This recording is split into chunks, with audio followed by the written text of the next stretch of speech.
on me because I have made them. I have saved all of you from war. I have saved millions of children. I will not surrender to the tyranny of foreign courts. Stand up, motherfuckers! I'm not going to surrender. They will take me dead before I will surrender. Yep, here we go. This side now. Now you guys can see.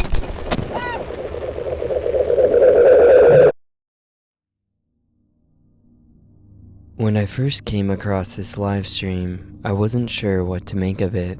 The woman speaking had no obvious fear, and that absence was what made it unsettling. It sounded less like speculation and more like someone bracing for something they believed was coming. It came from a YouTube channel called Madly Arts, sometimes labeled Lotus Justice. The woman speaking is Monica Greer Justice. At the time, very few people knew who she was, and fewer understood what they were watching. Now deleted, when I looked through Monica's channel on the Wayback Machine, the content didn't immediately signal where it was headed. The videos blend bizarre legal terminology with personal interpretation in ways that only begin to form a pattern after spending time with them. Court filings are discussed as if they carry hidden meaning, and law books are treated less like reference material and more like something sacred. There are repeated references to a lost original constitution, to symbols embedded in public buildings, and to the belief that courts, police, and government institutions no longer operate under legitimate authority. The war was never concluded. We're still in the Civil War. We're still at war under martial law. That was enacted by Lincoln, the traitor that he was. He had no power to do what he did. And mind you, the Civil War was enacted after the federal government statutized the capacity of the states to define peonage and slavery. Lincoln wanted to restore it, and that's why he got shot. So what we're talking about is this little thing here that they're talking about. What they're pointing to is a manhole, which is outside of the Washington Monument. Look what's under the manhole. A hidden capstone. Apparently under this manhole is a hidden obelisk that is 12 feet tall, that at the bottom of it is the Scottish Rite's Bible. Because the state told you you could do it, that you think that's law. That's not the way the law works. Just because the state says you can do something doesn't mean it's lawful. That is a fact of law. Many of the ideas Monica returns to are associated with what's known as the sovereign citizen movement, a belief system built around the idea that the modern United States government is illegitimate and that any individuals can declare themselves exempt from its laws. Followers often rely on pseudo-legal language, obscure interpretations of amendments, and the belief that a true legal system once existed and was quietly replaced with the current one. In Monica's videos, these ideas aren't framed as theories or possibilities, they're presented as her reality. Monica's commitment to these beliefs often brought her into conflict with reality. The first documented collision between Monica's ideology and the real world happened years earlier. In 2014, she appeared in Franklin County Municipal Court on matters stemming from unruly conduct tied to a traffic-related confrontation because Monica refused to drive with a license plate. When she appeared in court, Monica attacked a police officer and maced a city prosecutor. Court records show she was subsequently brought before a judge again the next day, still refusing to recognize the court's authority. Monica denied any wrongdoing and rejected legal representation due to her sovereign beliefs. After facing a judge in a neighboring courtroom for driving without a license plate. Justice said she doesn't need one. Police say she attacked him. This city attorney was also hurt and maced. Security was high since Justice claims to be a sovereign citizen and claims certain rules and courts don't apply. The judge kicked Justice out of his court, which may be just how she wants you to see it. I object. Great. I appreciate it. You just committed treason. And in talking with her friends, they tell me they will be posting her bond with silver bars, not this type of cash money. They say this is government issued and worthless. Reporting live from... Ultimately, Monica was sentenced 8 months in prison for this incident. After her release, Monica was later arrested again following an incident at a hospital where she refused to wear a mask, endangering everyone there during COVID. Despite multiple verbal warnings and repeated requests from officers asking her to wait outside if she would not comply, Monica insisted on remaining inside and told them to arrest her after continuing to refuse to wear one. They've asked her to leave. She won't leave, and there's no waiting in the lobby. So she's going to go wait out in the car for her mom? Yes, that's what we explained to her. Hi, how are you? Good. Hey, so So we're going to do I'm sorry, who are you? And you're all wearing masks with guns. That's a violation of the legal code. You're treated as... This is It is not. Officer Pentecost with Westerville Police Department. We're all with Westerville Police Department. With these masks, we don't like them any more than you like them, but Delaware County is a level 3. They're required. The hospital is requiring everybody. So if you refuse to put one on, it's kind of like the old no shirt, no shoes, no service. It's the same thing. So they can refuse you to be inside this building without putting a mask on. That is a violation of my code. So you can. Your options are put a mask on or go wait in your car. So those are the options. Those are the options. Or you get charged for criminal trespass because you've been asked to leave. It's a misdemeanor, yes. Okay, we'll write the ticket then. We'll take you to jail for that. Well, misdemeanor offenses are arrestable. That is incorrect. That one is a M1 and it is an arrestable Minor offense. misdemeanor offenses are not arrestable. You're saying misdemeanor offenses are arrestable in the state of 100%. Ohio. Yes. And how did you learn this? It's in the Ohio Revised Code. Which Ohio Revised Code? Where they write the Cite the code that says that misdemeanor offenses of level 1 are arrestable. We'll get there. 1, 2, 3, and 4 are all arrestable. All arrestable. Minor misdemeanors, so like speeding offenses, are not arrestable. Again, where's the code that you're citing? We're not going to have this debate. All right, trespass. You can leave, put a mask on, your choice. You are refusing to leave? Go ahead and arrest me. Are you on a refusing to misdemeanor? I'm saying arrest me. I'm not leaving my mother in this building. You would like to be arrested rather than go I'm not liking. Perfect. Turn around, put your hands behind your back. I'm not going to put behind my back. Yes, you are. I'm actually going to resist arrest. How about that? You are going to resist arrest? We're going to ask you not to do that. At the time, it appeared to be an isolated incident, but unfortunately, it would later foreshadow something much darker.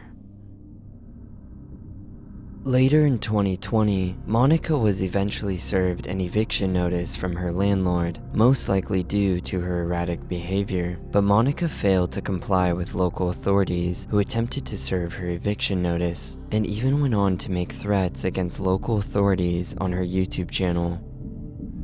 Now, this property is now mine. Forever, and hers, and the company's, and yours, and it's going to just expand from here because they surrendered jurisdiction to this property, the municipality did, because they were supposed to by law, and they're never going to get it back. This set the stage for the moment everything would start to collapse, and where verbal threats escalated to real-world consequences. Because on July 21st, 2020, a SWAT team arrived at Monica's home to serve a lawful probate court warrant. She had ignored her eviction order for months, and after refusing every attempt to contact her, the court ordered she be taken in for a mandatory mental health evaluation. When SWAT announced themselves, Monica refused to come out, which eventually led officers to enter her home. But the moment the door breached, Monica opened fire, injuring 2 deputies. The entry team fell back immediately, retreating into the yard while the house fell into an eerie, heavy silence. A standoff had begun. Shortly after, Monica went live on YouTube, still armed with the same weapon she shot officers with. In the first stream, Monica can be heard speaking to a detective who was assigned to the case to negotiate with her during the standoff. Monica tells the detective that she would die before surrendering to what she calls a foreign court, insisting that militias were already on their way to rescue her.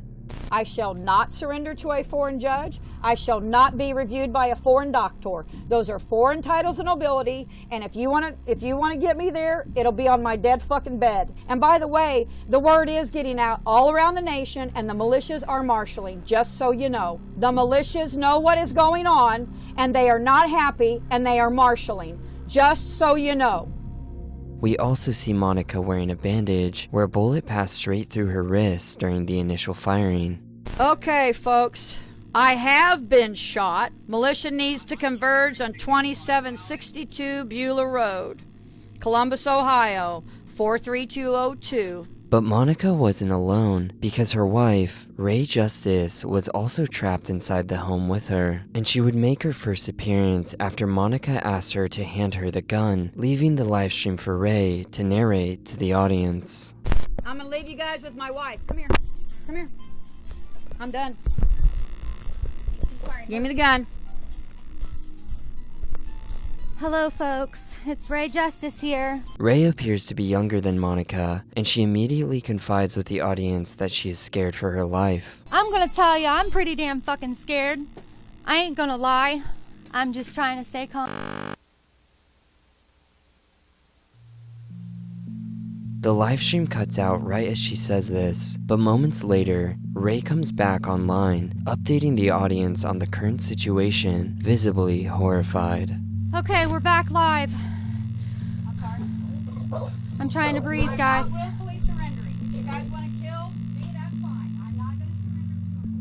I try to understand what could have possibly kept Ray in that house instead of surrendering to police. Monica's motivations were overt and ideological, rooted in extremist beliefs that framed the standoff as a kind of resistance. But Ray was clearly terrified for her life, and yet she remained inside the house despite the overwhelming fear for her life. But then Ray said something to the negotiator that revealed a motivation far darker than I had imagined. I'm not coming out. Bring me my son and I might. Bring me my son and then we can talk. Go find Clayton Michael Bates. He's an 8-year-old boy. Last seen in Highland County, Greenfield. If you search Clayton Michael Bates, you won't come across a missing child. You'll find a list of court records that lead back to an Ohio child protection case involving Rachel Roll, also known as Ray Parks or Ray Justice. On June 8, 2015, police found Ray living in a vehicle that contained a mobile methamphetamine lab along with her neglected son.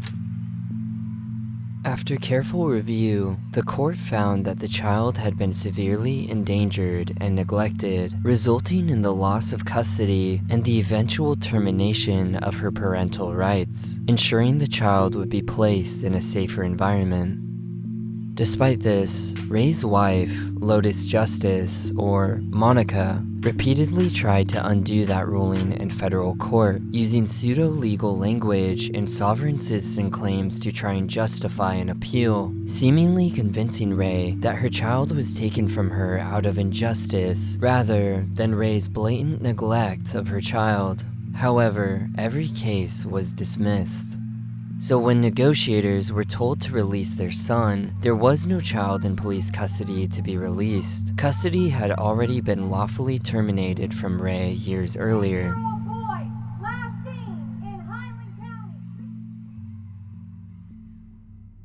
The livestream cuts out again, and Monica appears into frame, this time wearing a gas mask, claiming that the police had broken all their windows and were attempting to gas them out.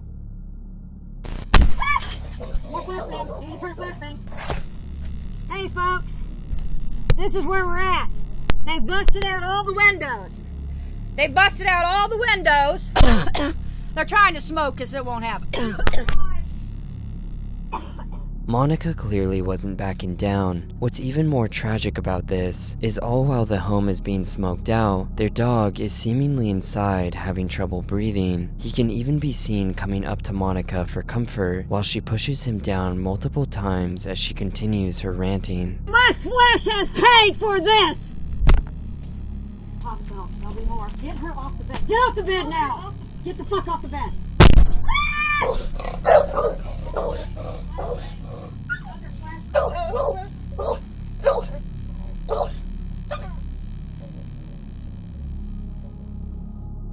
To make matters worse, Ray goes on to say that she has asthma and that the gas mask and smoke was making it increasingly difficult for her to breathe, eventually leading her to have an asthma attack in the background.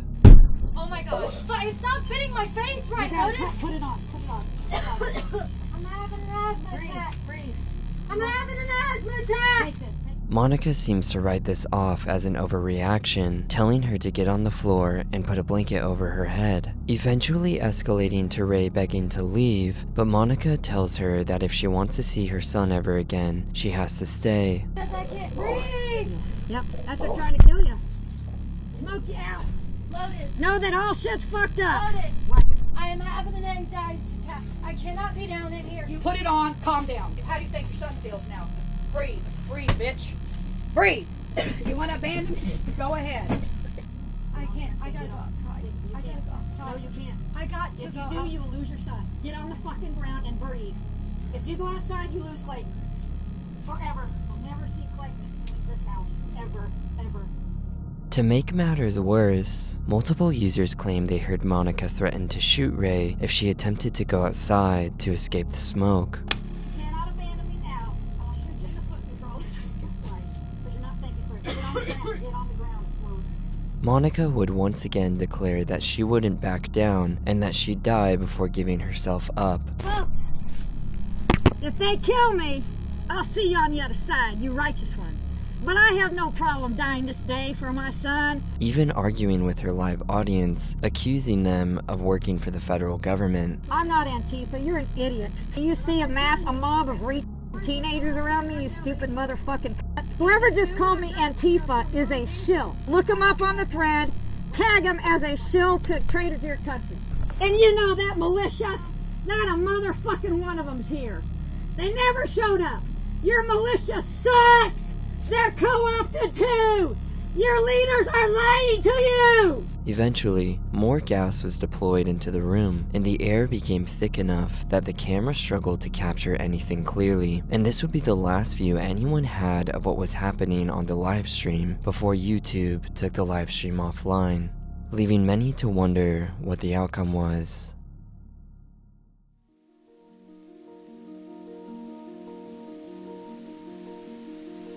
For a while, ongoers would be left in the dark, chatting amongst themselves in forums of what they believed would happen next, with many believing that Monica and Ray had died. But suddenly, an update came from a Columbus journalist on Twitter. Columbus Police and Sheriff's Office say there were 2 women inside the house. One has voluntarily left and is being interviewed by officials. The others remain inside. Luckily, Ray and her dog managed to escape.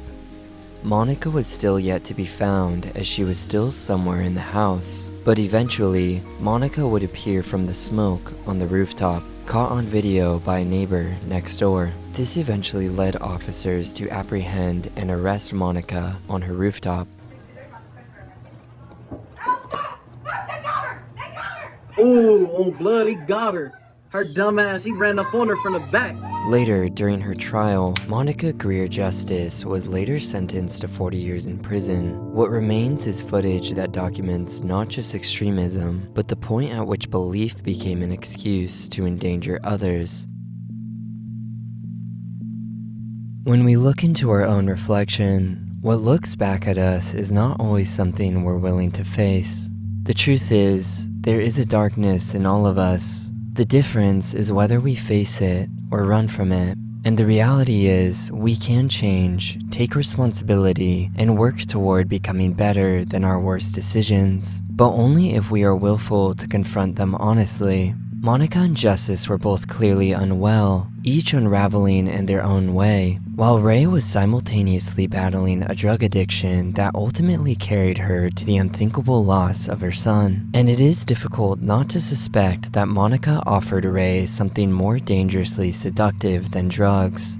Not truth, but hope without accountability, a promise that her son could be taken back without ever having to confront how or why he was lost in the first place. Hope, when untethered from reality, can be just as destructive as despair. I do not know exactly where Ray was in her addiction at this point in the video, but it is hard to ignore the possibility that Lotus fed her a lie that was easier to live with than the truth. A lie that her son had been taken by the government, that he was missing, that custody could somehow be reclaimed through defiance rather than accountability. That lie obscured the far more painful reality Ray may have not been ready to face. That her own choices, her neglect, and her dependence on drugs were what cost her her child. Perhaps Ray endured Monica not out of loyalty, but because Monica offered her an escape from her reflection, a way to avoid confronting the person she had become. And in that shared delusion, the truth was not just denied, it was buried beneath the surface, until the lie wove itself so tightly into their reality that Ray was willing to sacrifice her own well-being to preserve it.